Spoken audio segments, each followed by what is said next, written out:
మిత్రులందరికీ నమస్కారం. నేను మీ రవీందర్ బొడ్డుపల్లి. ఇక్కడ చూస్తున్నది వచ్చేసి మా లీజు తీసుకున్న ల్యాండ్ అండి. ఆవుల కోసం తీసుకున్నాము 2 ఎకరాలు. అయితే ఈరోజు జనవరి 21 ఆదివారం రోజున మనం అంతా సూపర్ నేపియర్ గడ్డి గనుపులు నాటించడం జరుగుతుంది.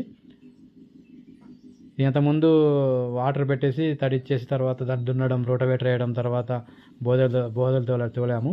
ఈ సూపర్ నేపియర్ వచ్చేసి ఒక ఎకరం బాగా వరకు పెట్టాము. ఇది వచ్చేసి 90 రోజులు పడుతుందంట ఫస్ట్ కటింగ్ రావడానికి. తర్వాత నెక్స్ట్ మిగిలిన ల్యాండ్లో జింజువా గడ్డి, తర్వాత జొన్న విత్తనాలు జాడు జల్లాల్సి వస్తుంది. జొన్న విత్తనాలు వచ్చేసి 5 సంవత్సరాల వరకు కటింగ్ ఉంటుంది. జింజువా అయితే 60 డేస్కు క్రాప్ అనమాట. 60 డేస్ తర్వాత మనం పశువులకు వాడుకోవచ్చు, కోసి కటింగ్ చేయొచ్చు.